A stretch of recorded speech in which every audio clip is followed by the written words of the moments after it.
Estamos en un vivo más. En este caso, del equipo estamos con Fernando y Estefano. Y bueno, tenemos el agrado de presentar a una agrupación que se llama Jóvenes Paleolibertarios, que bueno, hacen su pelea de la libertad desde la zona del norte, más concreto en Salta. Y bueno, ellos son Mauro y Sofía. Así que Mauro y Sofía, bueno, más que bienvenidos a esta noche. Buenas noches, muchas gracias por la invitación y el aprecio es mutuo. Bueno, igualmente. Tenemos algunas preguntas, un bloque preparado, como siempre, y le cedo el espacio a Estefan.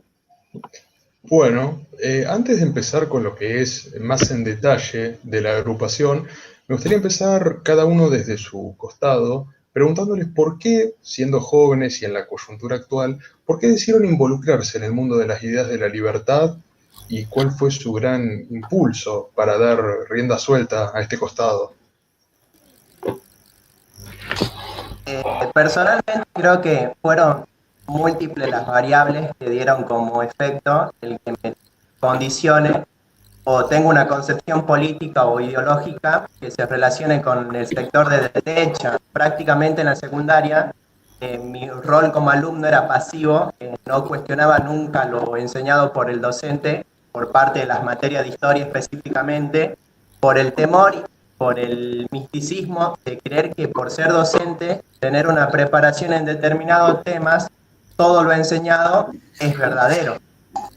Terminé la secundaria, cuando cumplí 18 años me di con un paredón, me di cuenta que la realidad era otra, que lo que me habían enseñado particularmente tenía una parte del cuento histórico o del relato histórico y le faltaba otra verdad. Y todo esto fue por una temática que es la siguiente.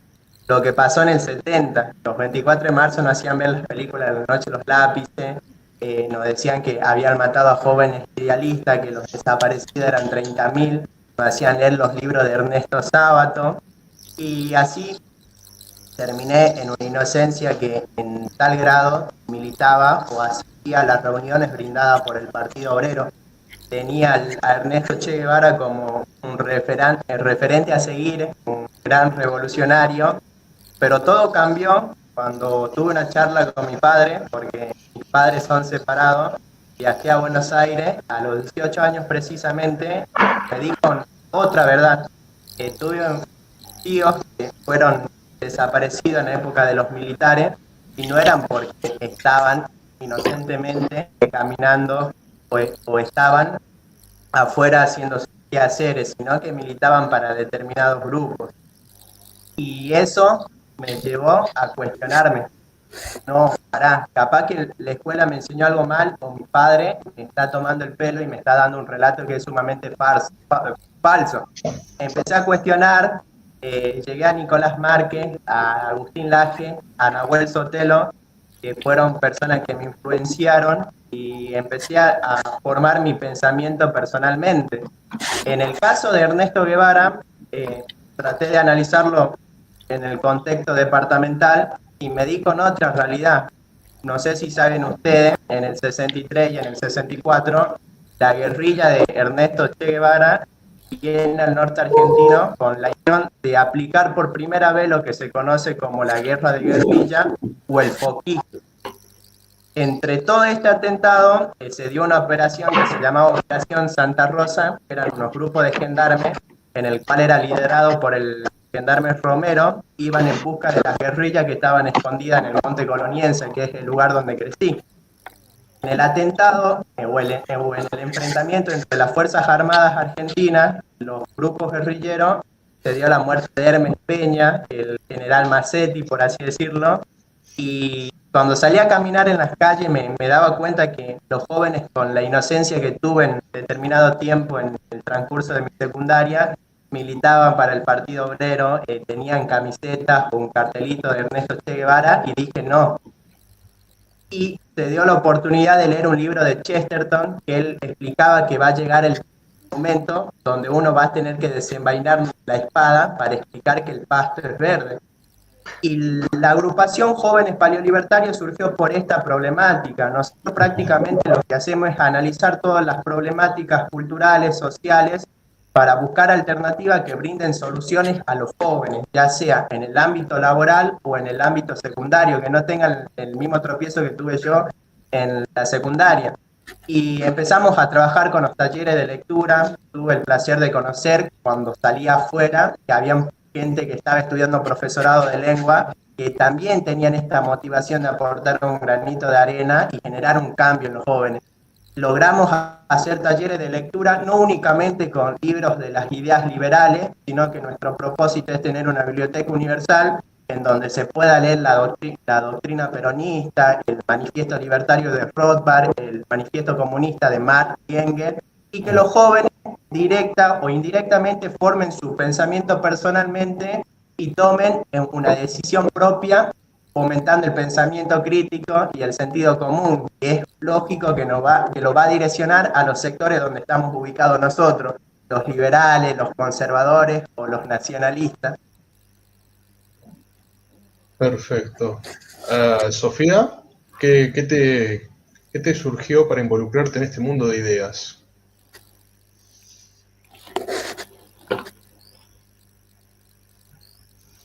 No sé si está, porque no la vemos y tampoco la oigo. No, en Pero siempre calidad está la tengo ocupada. como perdida. Vamos a ver si la recuperamos. Mm, La tengo como perdida en la conexión. Ahí le mandé un mensaje diciendo que salga y vuelva a entrar. Dale. Perfecto. Vamos a Bueno, pues intentar recuperarla, porque queremos también saber su postura ante todo esto, que también es un movimiento muy nuevo y que tiene bastante de joven, por un lado, porque alrededor del 2015-2016 empezaron a darse una serie de publicaciones, presentaciones de libros, ponencias y, bueno, figuras, bueno, vos nombrabas casos como el de Agustín Laje o puede ser Javier Milei, que empezaron a recorrer programas de televisión y empezaron a tener su gran abordaje en las redes. Incluso nosotros de manera inocente no teníamos ningún etiquetaje, ninguna ideología formada en ese entonces y siempre nos poníamos las siglas JP, que era un tono humorístico de la juventud peronista, a tal punto que cuando nos dimos cuenta que se podía relacionar o hacer algo homogéneo entre las ideas pro libre mercado y las defensas hacia los conflictos culturales que padece nuestra república, que por ahí la solución personalmente las brinda el conservadurismo, dije, se puede unir. Y vino como anillo al dedo porque de juventud peronista, paradójicamente en tono de humor, pasó a ser jóvenes libertarios. Y vino como anillo al dedo porque... Perdón. Ahí vamos a intentar ver si la recuperamos, pero mientras tanto, para aprovechar el tiempo, me gustaría preguntarte sobre, bueno, vos hablabas de talleres de lectura, hablabas de tratar de bucear en ideas y tomar en cuenta las diferentes perspectivas con cierta crítica. ¿Cómo sentís que hoy en día se está tornando esto de las redes sociales, esto de las ideas que se vuelcan en las redes sociales y empiezan a tener un público que antes era impensado? Buenas noches. Disculpen, tuve problemas y recién me pude volver a conectar. Este es un programa en vivo, así que tranquilamente todo lo que estamos viendo es que se puede ver. Me gustaría preguntarte, como le pregunté a Mauro, ¿cuáles fueron tus impulsos para tomar estas ideas y empezar a militarlas, por decirlo de alguna manera? Bueno, en un principio yo las desconocía. Sí, asistí a un colegio público y bueno, todos ya sabemos el relato que nos quieren, nos enseñan ahí. Y más aún teniendo mi familia que está orientada a la izquierda. Así que más o menos sí, en un primer momento estuve orientándome hacia esas ideas. En las cenas, en los almuerzos, en la mesa, siempre se charla sobre el tema de política y se lo nombraba tanto a Fidel, al Che Guevara, por mi papá principalmente. Luego cuando salí del secundario, bueno, siempre fui curiosa, así que ya empecé a leer a Marx y a otros autores relacionados con el marxismo. Cuando comencé la carrera, no tuve profesores que trataban de adoctrinar, o al menos yo no lo noté, a los estudiantes, siempre fueron más tibios. Y ya cuando empecé en las redes, empezaba a ver, como estábamos más o menos cerca del 2018, empecé a ver videos de Danan y vi que su novia Lilian, ella hizo un video relacionado que se llamaba Bases del Partido Libertario.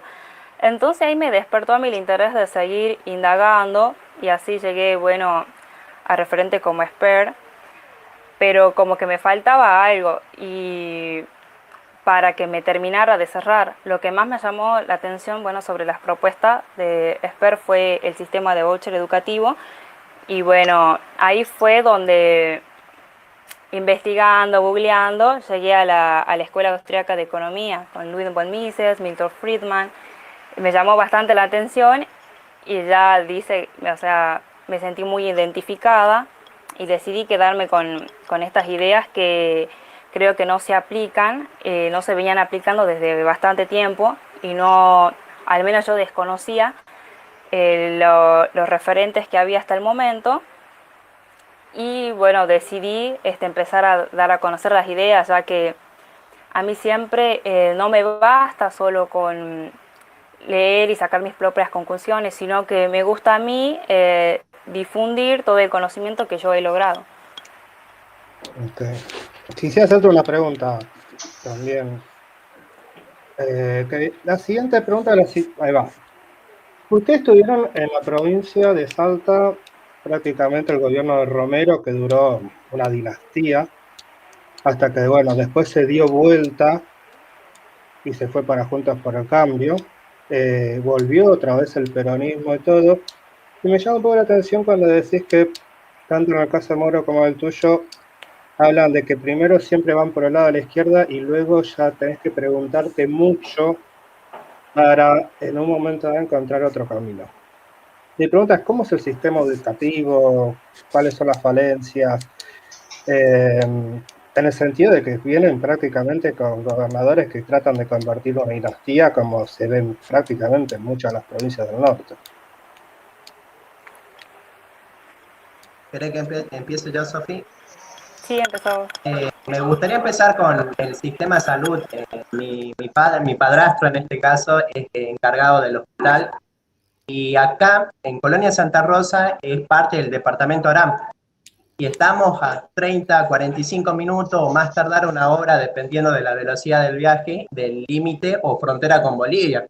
Acá se puede ver claramente lo que es el tour sanitario. No sé si vieron la publicación de Nahuel Sotelo en Instagram, que se viralizó bastante. Bueno, sin ir más lejos, en el hospital de acá tenemos el contexto cultural y estético del norte y precisamente de Colonia Santa Rosa es que se dedica mucho al mundo agrícola, plantaciones de tomate, suelen exportar a nivel nacional o internacional, digamos, también tiene muchos citrus, naranja, pomelos, limón, es berenjena acá, banana también, tiene particularidades agrícolas. Y acá se suele ver mucha llegada de gente que es de Bolivia, no es con tono de generar algún agravio, sino que es una realidad, digamos. Uno como ciudadano de Colonia cumple los papeles, por más que los papeles vengan mal, de pagar sus impuestos al día, ellos vienen, exigen al sistema de salud a que lo atiendan y terminan teniendo una atención sumamente gratis, digamos, y cuando alguien de nuestra localidad tiene problemas sumamente serios que requiere de la atención médica, prácticamente los recursos están agotados. Se termina abasteciendo en términos minoritarios lo que es la ayuda para nuestra localidad. También pasa en muchos aspectos, digamos.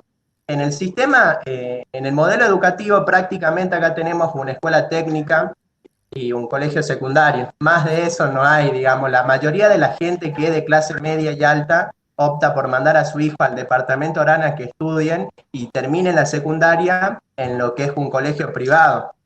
Acá en Colonia optan por mandarlo a un colegio primario privado también. ¿Por qué? Porque en el público se puede ver claramente lo que es el tema de los docentes que siguen con el cargo, con el cargo y no se jubilan, digamos, y el tema competitividad está desaparecido, es muy, no se lo puede ver directamente. Y con el año pasado, con la particularidad de tener un contexto de pandemia y optar por una modalidad virtual, mi rol y el de Sofía también es el de la docencia, el mío de biología, el de Sofía en geografía, y se pudo ver que involucionó en escalas exorbitantes el tema ausentismo de los alumnos, ya sean por distintos factores, pueden ser factores económicos, sociales, pero el que más porcentaje tiene en las estadísticas del norte es el factor económico.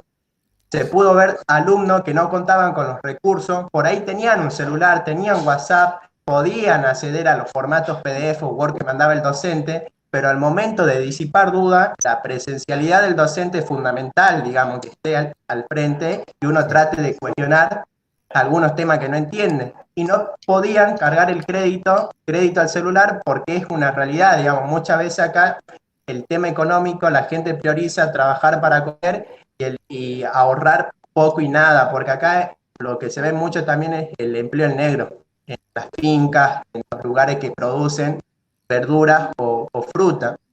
Por otro lado, los docentes, los jóvenes, yo personalmente me adapté en usar distintas plataformas, ya sea Moodle, G Suite, para tratar de tener una estrategia, un método que sea interactivo, que el alumno mío o estudiante tenga esa capacidad activa de cuestionar, que esté al día, digamos, que tenga esa motivación a querer aprender, ya sea porque el formato o aplicación que uno usa tiene una determinada estética que le genera interés a ellos.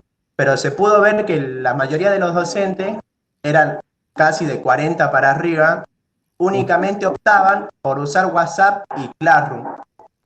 Esas dos aplicaciones se lesionaban, pero porque desconocían y no tenían conocimiento de cómo dar uso a otras plataformas que te pueden facilitar el aprendizaje en muchos temas. En el caso de biología, con el sistema osteoastromuscular, considera imposible que el chico logre aprender por un formato PDF o Word que lo envió por WhatsApp o por Classroom dándole la actividad y el marco teórico, que por otras aplicaciones que son mucho más interactivas. Entiendo. Bueno, retomando la pregunta que hizo con respecto a cómo, si el contexto está muy orientado hacia la izquierda, cómo nosotros nos tratamos de orientar hacia otro modelo. A mí principalmente fue por la parte educativa. Como ven, cuando leí esto del sistema de voucher de Milton Friedman, a mí me pareció excelente, porque como estamos en una zona cercana a la zona, al límite fronterizo con Bolivia, entonces varias personas migran, como comentó Mauro, no solo por el sistema de salud, también por el educativo. Entonces vienen aquí, yo conozco varios, que estudian hace todo el nivel primario, secundario y quizás hasta el universitario, y luego cuando se reciben retoman de nuevo a Bolivia, no devolviendo nada al Estado de lo que se invirtió en su educación. Uh-huh. A cambio, ¿cómo? A cambio, ellos mayormente, las personas sí, o sea, se insertan aquí en nuestro pueblo y sí pagan sus impuestos también. No es que también las llevan de arriba, porque, se dedican a veces al trabajo en negro, pero cuando se trata más de los chicos que buscan una carrera más amplia, sí, o sea, en el nivel universitario sí solamente vienen a eso, porque algunos consiguen un hospedaje bastante accesible, reciben las becas que no son muy estrictas a la hora de tener los requisitos y se vuelven de nuevo a su país. Así. Claro, me preguntaba a cambio porque está el rumor que es a cambio de votos. ¿Eso existe, sí. esa magia? Cuando el año pasado, en el tiempo de elecciones, sí se observó de que en un primer momento en las PASO sí había lo que ahora es el oficialismo, había recibido un montón de votos, varios, a comparación de lo que recibió en las últimas elecciones, en las oficiales. Y eso se debe a que en las fronteras se pusieron más rigurosos mandaron a los militares todos para que no puedan pasar. Entonces sí, se disminuyó bastante los votos de lo que ahora sería el oficialismo. Y sí, me imagino que debe ser tipo, no sé, el paralelo que se puede trazar con algo que se sabe que es así en Formosa, por ejemplo, que cruzan los paraguayos para votar y demás, que votan hasta los muertos, truchan los DNI, y bueno, no sé, algo de todo eso, no sé si es tan grosera escala, pero tiene que haber, Sí, seguro. claro, sí, aquí mayormente se sabe que las personas tienen doble identidad, por eso pasan así tranquilamente y no hay mucho control en la frontera. Mira, doble identidad, es así, no lo había escuchado. También lo que se ve bastante es el tema del multiculturismo. Uno personalmente, que viene de otra manera de ver el mundo, con una cultura muy diferente, termina moldándose a los requerimientos, estereotipos y prototipos que ellos quieren, digamos, a tal punto que nuestra cultura va opacándose y la cultura de ellos prevalece en el ámbito local, en nuestra zona. Claro, sí, total. Claro, ustedes los dos están puntualmente ahí en el pueblo de Orán, me decías. Sí, en una localidad que pertenece sí, al departamento Orán. Ah, está bien, no, Sí. pues yo no he No en ido, la pero cabecera. bueno, no he ido, pero tengo familiares que hasta hace un año vivían ahí, vivieron durante varios años. Por eso, Sí, bueno, aquí. hoy en un comentario en Instagram le decía a Mauro que me invitaba a Orán, le digo, bueno, hace mucho calor, le digo, por lo que tengo entendido, es un pueblo, digamos, donde, como él contaba, viste, mucha agricultura, todo y demás, pero también mucho calor, y por lo que tengo entendido, una zona bastante pobre, al menos de lo que yo puedo haber escuchado. Sí, sí, tenemos bastantes problemas con la luz también. Ahora es como que prácticamente un milagro que con esta lluvia no haya cortado la luz. Pero eso se vive con frecuente. Incluso hicieron este año manifestaciones en contra, del servicio de ESA, que es el que nos brinda la luz. Y también hicieron, las personas, algunas se pusieron de acuerdo para programar horarios y realizar apagones, ya sea por 15 minutos y el último creo que fue por media hora. También hay otro grupo que sale a pedir por favor que el servicio de cable le brinde lo requerido, digamos, hasta el servicio de cable tiene sus problemas acá. El tema agua también como que tiene muchos problemas porque tiene un pH que a veces pasa la alcalinidad o es ácido, viene con mucha lavandina, a veces viene con pedacitos de tierra, y lo mejor que podés hacer, digamos, para evitar enfermarte de los riñones o tener enfermedades crónicas renales, es tener un purificador. Y te aseguro que el purificador no va a estar ni una semana y media porque le tenés que volver a hacer una limpieza y no llega al mes que tenés que cambiarle el filtro de vuelta.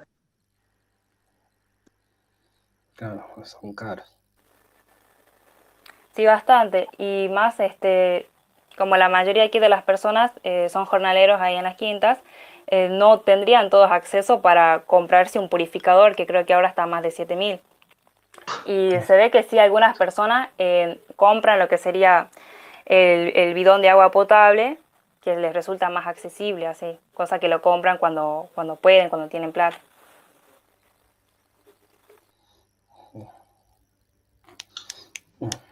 Perfecto. A propósito de todo lo que ustedes están mencionando, hay un tema que va más allá de lo político y lo económico, que ya es plenamente cultural, es el mundo de las redes sociales y de cómo estas ideas han tomado a las redes sociales, por no encontrar otros espacios en los medios tradicionales, que se están añejando, dicho sea de paso, como una suerte de polo de resistencia.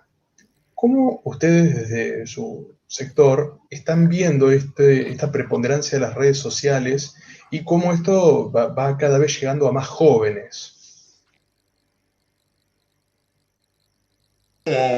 Personalmente, mi mirada hacia el uso de las redes sociales a nivel departamental y provincial, te garantizo que es un grupo mínimo el que toma la valentía o la iniciativa de decir, no, mira, creo que hay un relato o nos están adoctrinando o hay ideología de por medio que le es funcional a la política de turno, hay que buscar una forma de hacer ver que están equivocados, ya sea por entrevista a algunos referentes, que esa fue nuestra iniciativa, entrevistar, a jóvenes intelectuales, jóvenes paleolibertarios, trató de buscar a chicos que se amolden a nuestra edad y a los jóvenes para que se den cuenta que también pueden participar en la política, ya sea en la temática del aborto, el sector pro vida, ya sea el polo republicano en Orán, que en Salta, digamos que se está viendo bastante la unión del PL con la agrupación saincista, algunas preparación y formación que requiere el joven que dice, no, quiero estar activo en la batalla cultural, qué es lo que tengo que leer y cómo es que tengo que estar preparado. Eso fue nuestra entrevista, nuestro factor entrevista. También trabajamos mucho el individualismo y colectivismo y resultó productivo porque había gente que por ahí nos cruzaba de mirada y no lo ubicaba y te decían, mirá, vi una entrevista tuya, estoy interesado, muchas gracias, sigan adelante. Pero por ahí lo que les recomiendo a los jóvenes que están en la secundaria o están ejerciendo alguna preparación de nivel superior o universitaria es que no se exhiban, que lo hagan todo del anonimato, algo que yo hice mal. Yo cuando empecé con mi formación en profesorado de biología, empecé en Twitter. Incluso tenía el sobrenombre o el alias de soldadito soviético, empezaba a comentar o poner argumentos de lo que realmente pasaba en mi localidad y seguía a gente de mi localidad y ya veían. Ahí conocí lo que era la censura. Dije, no me siento cómodo, me voy a Instagram. Empecé con los memes, tuve 100 seguidores en un par de semanas y veía que era algo útil y pasajero y me servía a mí porque cuando hacía un meme y trataba de poner algo claro, a la vez me preparaba para conocer el tema. Y en el terciario lo que hice mal fue exhibirme, digamos, y eso es lo que me dio como resultado el no poder recibirme en tiempo y forma, porque ya mi perfil se hizo público y por ahí tiraba algunas indirectas a algún tema de adoctrinamiento y ya había algún compañero que veía la entrevista y le decía, no, profe, mira, un alumno está compartiendo esto y me hicieron la X, digamos. Una experiencia que tuve en la carrera de biología en ética, una materia en ética, que prácticamente te tiene que formar en lo que es el campo ético, en el tema de las orientaciones moleculares, lo que uno puede hacer y no puede hacer cuando está en un laboratorio, digamos, porque hay límite en la ciencia que por ahí no es nomás de estar buscando alguna, o el tema de clonación, que por ahí uno lo ve con mucha facilidad, pero tiene ciertos límites éticos en nuestra formación. Y la profesora lo que hizo, entró y dijo, chicos, si ustedes quieren vivir bien, quieren tener un trabajo seguro, voten a Alberto. Esto fue en las últimas elecciones. Yo en ese tiempo ya venía preparándome con algunos videos, sabía cómo se manejaba el mundo, y la profe empezó a decir, el economista ejemplar es Hazel Kicillof. Esto es algo que pasó, no me van a creer, pero hay compañeros que le van a decir que pasó exactamente lo mismo. Yo levanto la mano y le digo, profe, disculpe, yo no comparto sus ideas. Y ella, para tomarme la delantera y anticiparse, dijo, déjame adivinar, vos ves los videos de Milei. Y le dije, pero para a cantarle el retruco, le dije, no, profe, yo personalmente veo los videos de Milei, pero comparto más con Manuel Adorni y Agustín Echevarne. Y me sirvió ese plus porque la profesora desconocía quién era Echevarne y Adorni, digamos. Y empezó a hablar de la justicia social. Y yo le dije, profe, eso está mal porque de justo y de social no tiene nada. Y me hizo pasar al frente pensando que iba a tener nervios y me iba a fracasar en la ponencia mía. Pasé al frente y le dije, profesora, para que los chicos entiendan lo que es justicia social, lo apliquemos en un grado mínimo o en una microescala. Partamos el aula a la mitad. Del lado derecho tenemos a todos mis compañeros que le ponen esfuerzo, dedicación a cada una de las materias, aprueban con 8, 9 y 10. Del lado izquierdo tenemos a todos los alumnos que no ponen esfuerzo y dedicación y terminan aprobando con 4, 5 y 6 porque la currícula lo determina de forma. Vos, para aplicar seguramente el relato de la justicia social, tenés dos variables a elegir. Una es que los que tienen 4 y 5 y 6 pasen a tener 8, 9 y 10. O los que tengan 8, 9 y 10 pasen a tener 4, 5, 6. Y ahí ya hubo un conflicto entre alumnos que decían, no, pero ¿por qué si yo estudio y aquel no estudia, por qué puede tener la misma nota que la mía? Salí del aula en el recreo y me hicieron la X. Y esa materia la recursé el año pasado en contexto de pandemia. Bueno, perdón, pero lo que vos estás comentando es algo común y hay profesores que hasta pierden el trabajo por pensar diferente. No es algo nuevo esto en el cual prácticamente se está manejado en los colegios por centros de estudiantes o por partidarios y que te hagan la vida imposible y te terminen cerruchando el piso y pierdas el laburo. Esto estoy hablando acá en Capital y estamos hablando que en Capital prácticamente es un castillo en contra del peronismo. Ahí en Salta, ¿cómo se ve eso? ¿Cómo, digamos, cómo es peor, es igual o es mejor? Bueno, primero, retomando por lo que venía hablando Mauro, a mí sí me pasó, tuve una experiencia algo así en el 2019, en las elecciones también con mi profesora, de una materia, quizás con los otros profesores no, siempre trataban de mostrarse más parciales o directamente el tema política lo dejaban de un lado para no generar conflictos en el curso, ya que Déjame algunos... agregar dos institutos diferentes, pero con la misma profesora. Eso es lo curioso. Sí, y en el primer cuatrimestre que estaba que tenía esa materia, iba todo bien, de hecho era la que más le participaba en las clases, hasta que, bueno, después cuando volvimos de las vacaciones, ella seguía más o menos con el mismo discurso anticapitalista, antiimperialista, y más o menos yo le empecé a cuestionar sus ideas hasta que él me empezó a dejar marcada porque se alteraba y como que empezaba a dar el discurso todo y me dijo a mí que no me lo tomé muy personal, pero ya también se dio cuenta de que sí, que estoy viendo videos de Milei y todas esas cosas que ella no comparte, ¿sí?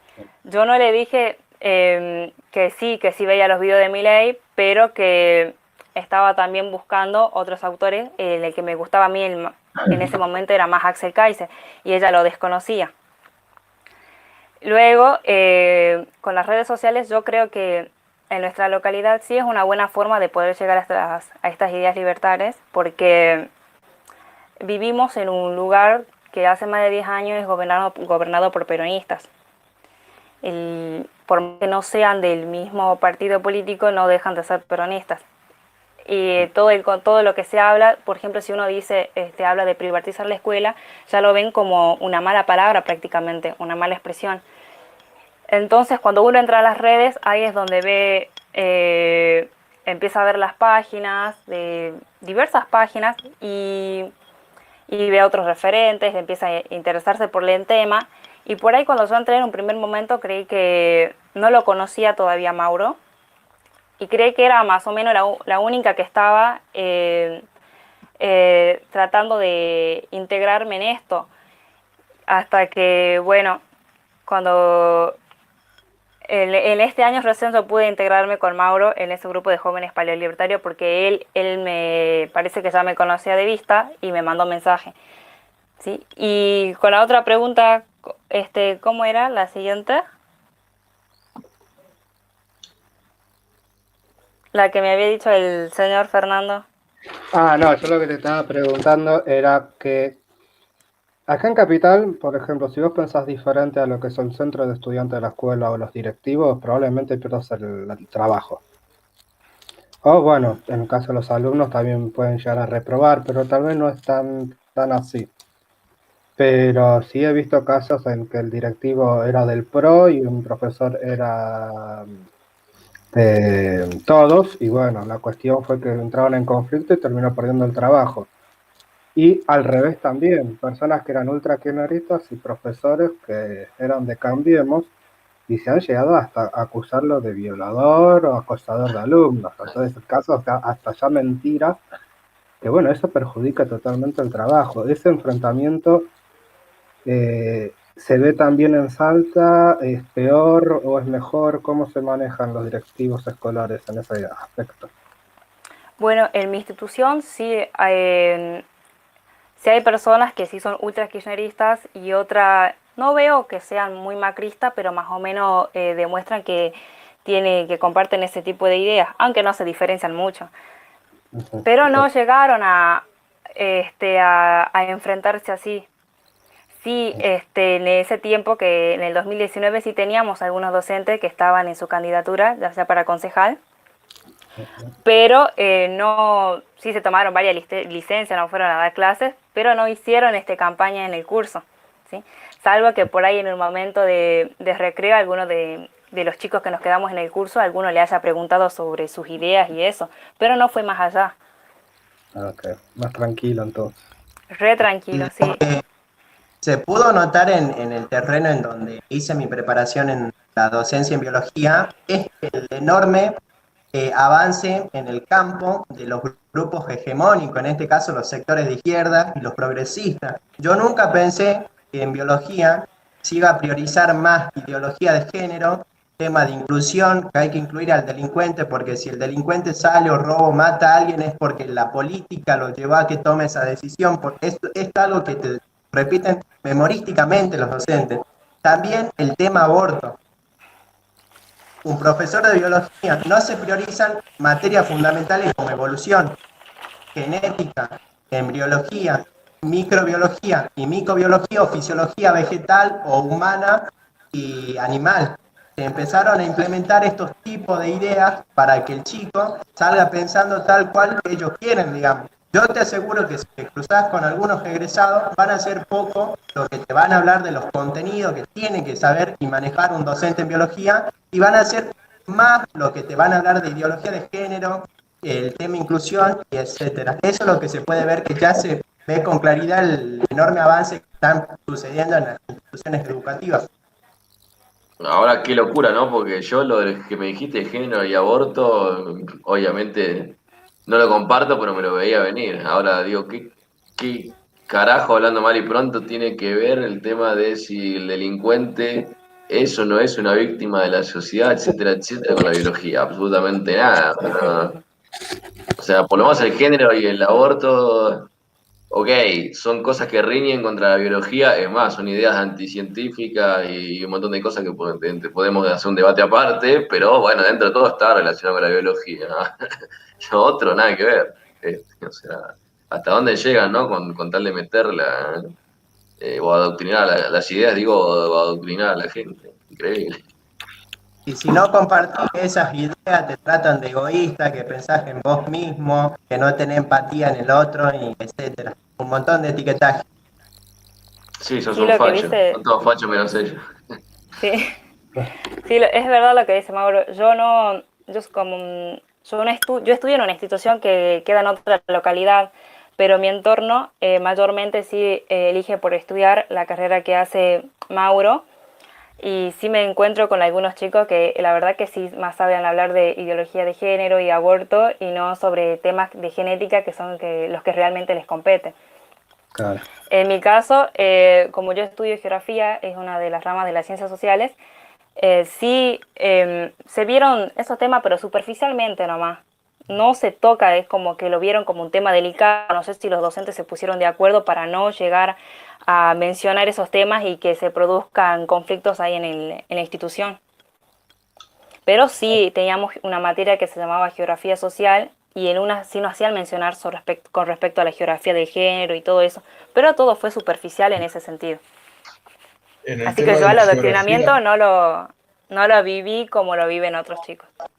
en el tema de la geografía espero que no se haya discutido sobre la planitud de la Tierra, porque ya que estamos con delirios, Falta No, poco eso para no.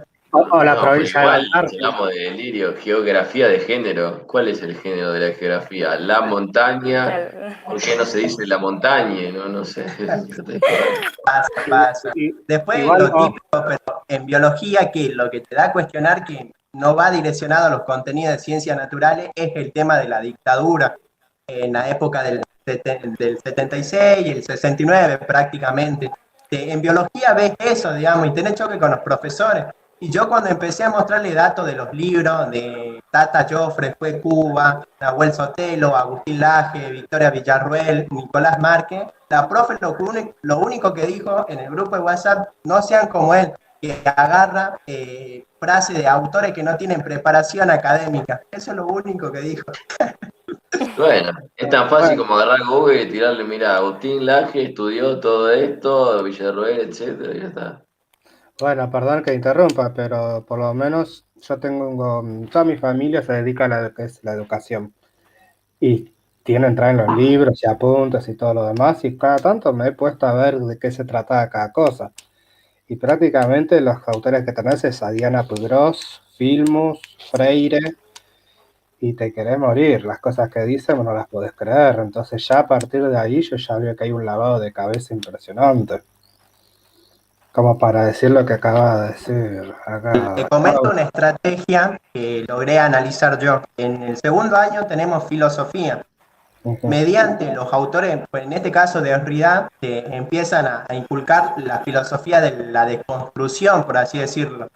Después es ver video de Darío Stanriver, de emanciparse, que hay que desnaturalizar lo naturalizado, etcétera. Un montón de frases retóricas que por ahí cuando vos no estás atento o no tenés un pensamiento, sentido común, te lo comes entero el discurso. Pero ¿por qué te enseñan esos tipos de autores? Esto es lo que yo saco como conclusión. Porque en tercer año, cuando te dan inclusión, en cuarto año, cuando te enseñan ética, te dicen, chicos, tienen que aceptar este tema de género, porque no se acuerdan que en filosofía nos enseñaron que hay que desconstruirse o hay que desnaturalizar lo que uno tiene como natural y etcétera. Hay por ahí yo pienso que hay planean todo esto de anticipación. Sí, sí, totalmente. Bueno, yo cuando tuve filosofía en tercer año, tuve un profe bastante abierto, que incluso me nombró autores de que anteriormente ni en el colegio lo había visto, como John Locke y Fukuyama. Y ahí él sí dejaba abierto el debate para que uno intercambie las ideas sin faltarse el respeto. E incluso después de las elecciones recuerdo que yo estaba un poco enojada y un compañero que tengo peronista como que me empezó a tirar leña al fuego y a veces tiendo a alterarme rápido. Y yo le empecé a hablar con un poco de historia, que es lo que más me gusta a mí. Y el chico como que se hizo un poco el boludo, entonces yo le dije, profesor, ¿será que nos podría explicar ciertos temas que mis compañeros me desconocen? Como la Unión Soviética, que no nos dicen que tuvo más de 500.000 millones de muertos. Entonces el profe tranquilo lo más comenzó a explicarlo, pero sin posicionarse, sin dar a conocer la orientación política que él tenía.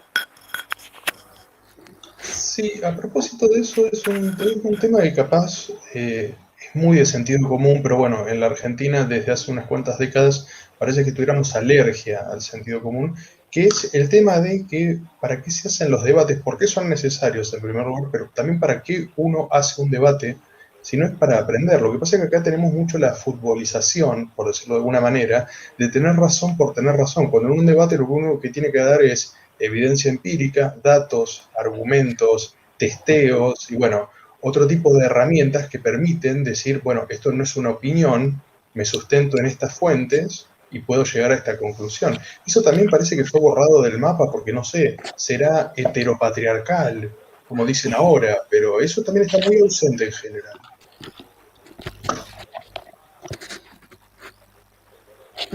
Bueno, yo quería preguntar, que prácticamente si querés hacer la tercera pregunta, hacela, porque prácticamente de acá voy a sacar un montón de preguntas más. Perfecto. Bueno, ya que estábamos con el tema de las redes, también hay otra cuestión que es que parece que la izquierda o el colectivismo en general parece que está empezando a tener, por primera vez en muchos años, un contrincante que le está haciendo sombra o está empezando a hacerle sombra. ¿Ustedes dirían que de a poco la izquierda cada vez está llegando menos a los jóvenes o está empezando a perder ese monopolio que antes tenía sin problemas? Lo que les voy a decir prácticamente es una realidad del norte. No está perdiendo jóvenes, más bien está ganando. Yo logré infiltrarme a lo que sería el polo obrero, porque con los chicos de jóvenes paleolibertarios decían, no, hay que ir a las charlas, a las preparaciones o capacitaciones que te dan ellos para conocer el por qué movilizan mucha gente y por qué siguen avanzando y ganando terreno en los conflictos culturales. Si tengo que salir a mi cuadra, son más los jóvenes que están a favor del que se legalice el aborto, que ya se ha legalizado, y menos los que están en el sector pro vida. Y esto es porque la izquierda viene haciendo su función y sus deberes de manera correcta. Yo la semana anterior tuve una reunión con uno de los dirigentes y me dio unos libros para que me prepare. En este caso era programa del movimiento obrero y socialista, desde el manifiesto comunista hasta nuestro día. Este es el librito. Lo acepté porque mi idea no es salir pensando como ellos, porque me conozco toda la jugada, pero fui a conocer, y el polo republicano acá lo que se implementa mucho son los merenderos. Si uno analiza estadísticamente, lo que acceden al merendero son 200 o 300 familias en un porcentaje, pero por parte de la dirigente lo que pude escuchar es que están implementando y tratar de obligar a todos los padres y madres que van al merendero a que lleven a su hijo, para que vengan gente de Salta y le dé capacitaciones y charlan. Entre eso está Altamira, está una chica muy conocida, y terminan movilizando, digamos. Y por ahí con Sofía analizando y digo, no, estamos haciendo mal porque nosotros somos jóvenes, no tenemos nuestra carrera finalizada, no tenemos un rol en el ámbito laboral, y el recurso económico que implica gastar moneda de nuestro bolsillo es algo que no podemos hacer hasta el momento. Pero si uno analiza descansadamente, analiza con tranquilidad y saca todas sus fortalezas y debilidades, se puede dar cuenta que puede desarrollar una serie de actividades para mostrar que lo que están haciendo ellos es algo absolutamente falso, que los datos y argumentos prácticamente uno lo puede refutar en un debate o intercambio de ideas, que muchas veces la gente de izquierda toma la palabra debate como un sinónimo de ir a agraviar al otro, y porque piensa diferente, tirar prejuicios personales, digamos, argumentos cero, datos cero y lectura cero. Y lo que tratamos de buscar como actividades con los chicos de Jóvenes Paleolibertarios ahora es un evento que es debate. Vamos a llevar una persona que represente el radicalismo, una persona que represente el peronismo, también al sector obrero, el movimiento socialista, ya sea trotskista o marxista, represente el liberalismo y el paleolibertarismo. ¿Por qué? Aunque esto considero que es un arma de doble filo, porque te puede ir bien o mal en un debate, siempre y cuando uno no tenga una preparación adecuada para ir a poner sus argumentos sobre la mesa. Sí. Y a partir de este evento lo que queremos hacer es que la gente que asista a ese evento público se dé cuenta que todos los argumentos que usa esta gente son una mentira, digamos, y fomentar la capacidad de cuestionarse y poner en duda todo, que no únicamente porque lo dice fulanito es verdad, sino que uno tiene que llegar a casa, leer libros y ver si realmente lo escuchado es algo serio, digamos, y concreto. Y pasa mucho también en el sector liberal, digamos, uno por ahí escucha gente que repite el discurso memorísticamente de un video de Milei, y por ahí no hace esa labor de seguir cuestionándose e indagar de más para ver si lo que dijo tiene una parte o le falta agregar algo, digamos, y nos juega en contra, porque esa gente sale a debatir en cuenta de nosotros y termina fracasando en un debate, porque no únicamente hay intelectuales en el sector de derecha, sino hay intelectuales en el sector de izquierda. Van a debatir y dicen, pero los liberales ya nos tildan de pubertarios, digamos, que acá ya se empieza a escuchar el término. Así que prácticamente la izquierda en el norte está ganando mucho terreno. Por eso es que tomamos la iniciativa de salir adelante, no tener tibieza, porque creo que la tibieza, más allá de que uno use redes sociales, no va a llegar a todo el público. Uno tiene que salir y hacer política en la calle, brindar soluciones, tratar de dar al joven alternativas, que todo lo que aprende en esos sectores es algo que está a margen de error y equivocado. Claro, sí, bueno, lo que decís me desanima un poco, al menos de la imagen que yo tenía. Yo por lo menos tengo entendido por ahí muy incipiente capaz, pero hay una agrupación, una página de Instagram, por ahí la conocen, de Pibes Libertarios, que también hace poco inauguraron como una sección, o no sé cómo llamarlo, de gente en Salta. Obviamente también está el Partido Libertario de Salta, yo estoy en el de Cava, y bueno, ahora el viernes me voy a juntar con una chica, con la apoderada del partido, a ver en qué andan. Yo pasé Y creo que está la primero, Juventud Provida en Salta también, ¿viste? Hay organizaciones como para contrarrestar todo eso tan tenebroso que me contás. mira, por ahí creo que el fracaso también deriva por lo siguiente. Yo estuve en Unidos primero, me fui, estuve en el PL, me fui, estuve por varios partidos que representan las ideas de libertad o defienden algunas ideas que se relacionan con el sector de la derecha. Hace poco conocí a Republicano Unido que dije, no, este partido o grupo político defiende mis ideales, lo tengo que militar y tratar de que jóvenes se sigan uniendo a estas ideas que son productivas y fructíferas a medio o largo plazo para nosotros. Pero lo que pasa mayormente en todos estos grupos es que son 100. De los 100 únicamente, un porcentaje mínimo, 17 o 20 chicos son los que están entusiasmados con todo el compromiso y responsabilidad de trabajar. Y por ahí como que te la bajonea bastante que tengas un montón de miembros en los grupos y sean pocos los que trabajan.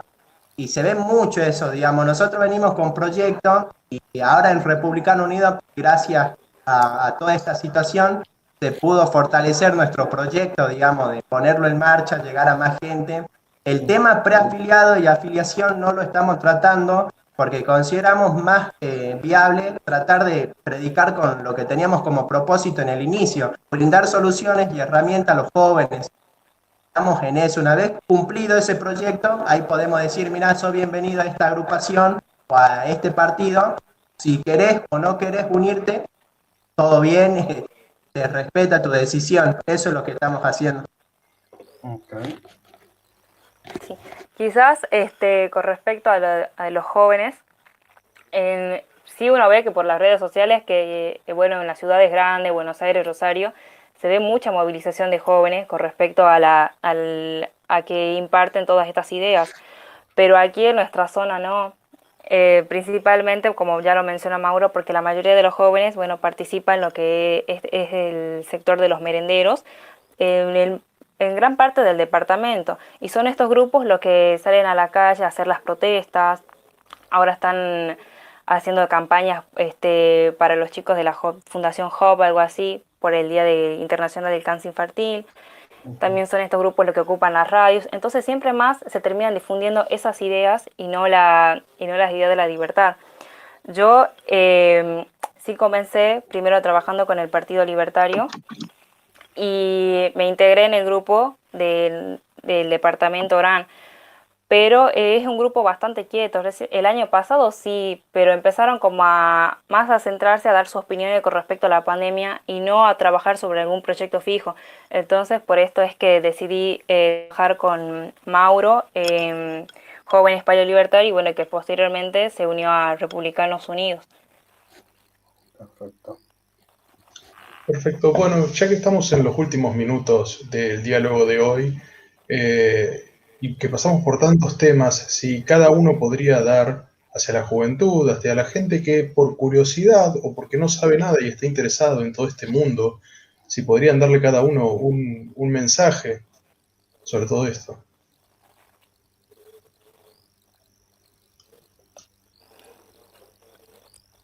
Comenzamos, Mauro. Yo personalmente quiero darle un mensaje, partir en dos, un mensaje para los jóvenes de mi localidad que se cuestionen, fortalezcan la capacidad de poner en duda todo lo que nos enseñan, para ver si hay cierta verdad o cierta mentira y siempre fortalecer una formación y una ideología propia, que no porque lo dice algún referente que tiene la absoluta verdad, sino que uno tiene que leer, formarse y tener una personalidad propia y no pensar de manera formateada, digamos. Por ahí a mi gente de mi sector lo que tiene de malo es que la mayoría de los jóvenes toma como un prócer a seguir, me pasó a mí, a Ernesto Che Guevara, pero nadie sabe que en el 63 y 64 en nuestra localidad Ernesto vino con intención de aplicar el foquismo y una teoría que implicada la guerra de guerrilla y se dieron enfrentamientos. Este es un libro de un autor de acá que prácticamente nos comenta cómo se dio la operación Santa Rosa y la muerte del general Massetti y Hermes Peña. Que se cuestionen estos tipos de problemas porque uno sale del colegio y lo tiene como prócer, que las Fuerzas Armadas fueron malas y todo eso. Y te aseguro que Colonia tiene muchas personas adultas que fueron a combatir en la Operación Independencia, que se conoce como el combate Potrero Negro. En Tartagal queda a 45 minutos, en el campo regimiento número 28 salían los Rodillas Negras. En ese entonces era el único servicio militar obligatorio, la colimba para las personas de esta localidad que entrenaban en el monte. Cuando se enfrentaron con el ejército revolucionario del pueblo, lograron una victoria fija porque entraron al terreno que estos grupos del ejército conocían. Los Rodillas Negras prácticamente que le ponieron un freno a lo que sería el ERP. A los jóvenes de toda mi generación que se preparen, que estudien, que no únicamente tengan ese pensamiento de inocencia que tienen que depender del Estado, sino que uno, con herramientas, con la cultura del trabajo y educación, pueda abrirse puerta a múltiples espacios y que oportunidades hay, que uno únicamente se tiene que preparar de la manera correcta, cosa que en el momento de que se presenten estas oportunidades uno esté preparado para aceptarlas y seguir con las ideas. Así que viva la libertad, como dice mi ley, y la patria. Bueno, el mío principalmente sería que se formen. A mí, como dije anteriormente, me gusta mucho la historia y me gusta lo que sería la década del 60, todo. Y en este año comencé con la lectura de Nahuel Sotelo y la verdad que me llamó bastante la atención y me mencionaba cosas que desconocía completamente. Y más cuando realicé la entrevista con Mauro, al chico Hernán Garro, que es ahí de Capital. Ah, es amigo mío, Bueno, personalmente. sí, bueno, me formé un poco y también me llamó la atención, bueno, el foquismo y todos esos métodos que quizás los desconocía y varios los desconocen. Ahora, en mi zona, por ejemplo, yo no sabía, desconocía que se había desatado también este enfrentamiento con las guerrillas. Y después de la entrevista, como hay un locutor aquí muy conocido, escuché que lo nombró hace poco por la radio a un excombatiente. Entonces yo tuve la oportunidad de tener un encuentro con ese locutor y le pregunté si conocía a otras personas que hayan participado en ese encuentro y me dijo que sí. Y me mencionó bastante, así como también un vecino del frente, también en una charla que se dio le pregunté y también fue combatiente. Y yo creo que esas cuestiones varios chicos de aquí la desconocen. Entonces yo creo que si uno empieza a tener interés por aprender la historia, podrá no seguir y no cometer los mismos errores que hayan cometido nuestros padres y así poder cambiar nuestra realidad. Bueno, ya que lo estamos preparando, ya somos ciudadanos con derecho al voto, así que dentro de 40 años veremos si es que de verdad nuestra juventud se ha estado formando y se ha estado preparando para elegir a nuestros gobernantes. El futuro, bueno, sí va a depender de nosotros. Bueno, muchas gracias por este diálogo tan diverso e interesante que hemos tenido, para conocer también la óptica del norte en general, de Salta en particular, y por más años de batalla cultural. Así que, José, si querés cerrar. No, simplemente agradecerles por el tiempo, la verdad muy interesante todos los temas charlados y les repito, yo no sé si soy de utilidad en algo, pero bueno, en estos días, durante 10 días más o menos voy a estar acá en Salta, así que si necesitan de algo de mí, aparentemente igual yo estoy en Capital y ustedes en Orán, pero bueno, nada, simplemente eso y bueno, y si en otra oportunidad tal vez volvamos a conversar, quién sabe. Bueno, Podríamos chicos, organizar una juntada, vamos a estar. Muchas gracias por el espacio. bueno, Sí, saludos, muchas gracias chicos. por Sí, muchas gracias. Para la próxima trataré de estar un poco más preparada porque fue como un poco de imprevisto todo esto. Y más que no suelo hablar mucho y los nervios me juegan bastante en contra. Pero sí tengo bastante ganas de aprender y de introducirme más sobre el tema. Y bueno, esas ideas también las comparto con algunos grupos de compañeros que tengo que simpatizan bastante con la idea, sino que no se quieren entrometer, no quieren entrar al campo de batalla, por así decirlo.